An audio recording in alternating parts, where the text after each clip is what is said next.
Hello and welcome to today's reflection. I do hope that you've enjoyed travelling through the Psalms together and exploring them daily. Psalm 20. The Lord answer you in the day of trouble. The name of the God of Jacob protect you. May he send you help from the sanctuary and give you support from Zion. May he remember all your offerings and regard with favour your burnt sacrifices. May he grant you your heart's desires and fulfill all your plans. May we shout for joy over your victory and in the name of our God set up our banners. May the Lord fulfill all your petitions. Now I know that the Lord will help his anointed. He will answer him from his holy heaven with mighty victories by his right hand. Some take pride in chariots and some in horses, but our pride is in the name of the Lord our God. They will collapse and fall, but we shall rise and stand upright. Give victory to the King, O Lord. Answer us when we call. When I stepped down from being a school governor last year, I was given this beautiful pen with my name inscribed upon it. It's my favourite pen and it's the one pen that I have on my desk.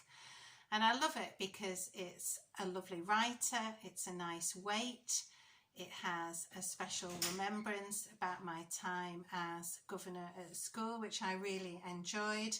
And because of the inscription, it's personal to me. And for a long time growing up, I didn't really like my name. I longed for a strong female Bible name such as Esther or Ruth or Naomi. And I do believe that part of my spiritual journey and learning to accept my name is part of me learning to accept who I am and who God made me to be and recognising God's deep love for me. Nicholas actually appears in Acts chapter 6 verse 5, from which the name Nicola is derived from. He was a native of Antioch and one of the 7 deacons of the church in Jerusalem. So now to have a name derived from an early church deacon doesn't seem so bad after all. This psalm, Psalm 20, is a royal psalm and a prayer for preparation on departure for battle. How could you prepare for battle, I asked. Reading some recent World War I poetry has indicated to me that no amount of battle experience or elaborate weaponry or armoury or vast numbers of soldiers could take away that human fear and anxiety, knowing that you are going to a place where you may get hurt, where you could experience pain, where you could lose your own life and lose friends that you loved and cared for. That must have been a very lonely and frightening place. So what preparation does our psalmist give? What is his response? That we have the name of the Lord to call upon. The Lord answer you in the day of trouble. The name of the God of Jacob protect you. The name of the Lord, the divine name, Yahweh, often written in capitals in many versions of Bibles today. This is the personal name of the Israelite God, the God of relationship and the God of promise and covenant. In Exodus 3, God declares, I am who I am. God is.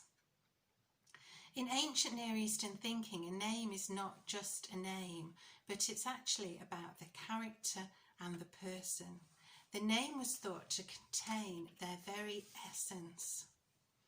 In our modern culture, a title defines a position, such as Lord or Mr. or Mrs., whereas an individual name is nothing but an identifier indicating who that person is. So using English as an example from a Hebraic perspective, my name could be Nicola, mother, sister, wife, daughter, priest, or team leader. Lots of things that go into the essence of me. The name of Jacob's God is an old name or title for Lord, for Yahweh. It alludes to Genesis chapter 35, where Jacob builds an altar to God, and God answers him when he was in distress. This is about a God who provides protection, who comes to us when we are challenged, when we face battles, when we are in distress.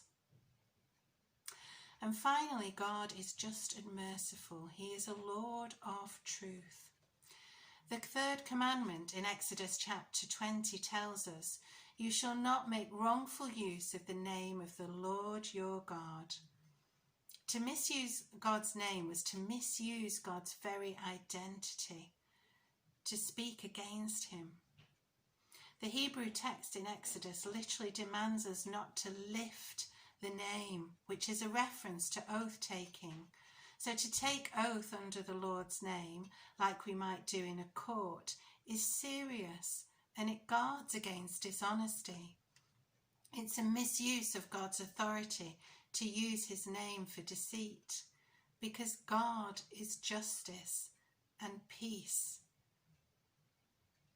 Nothing compares to him, and everything depends on him. God is who he is, and that means he's the greatest, the most beautiful, and the most valuable relationship we can have. He's more worthy of interest and attention and admiration than all persons and all realities put together, including the entire universe. This is the God who answers to you in your day of trouble. This is the God who will protect you. His name. Verse 6. This is the God who will help his anointed. His name. Verse 7. And our pride is in the name of the Lord our God, who gives victory. The name of the Lord who we can be in relationship with, who can protect us, who stands for truth, is the battle cry. This is the victory. His praise shall be our battle cry. He reigns victorious, forever glorious. Amen.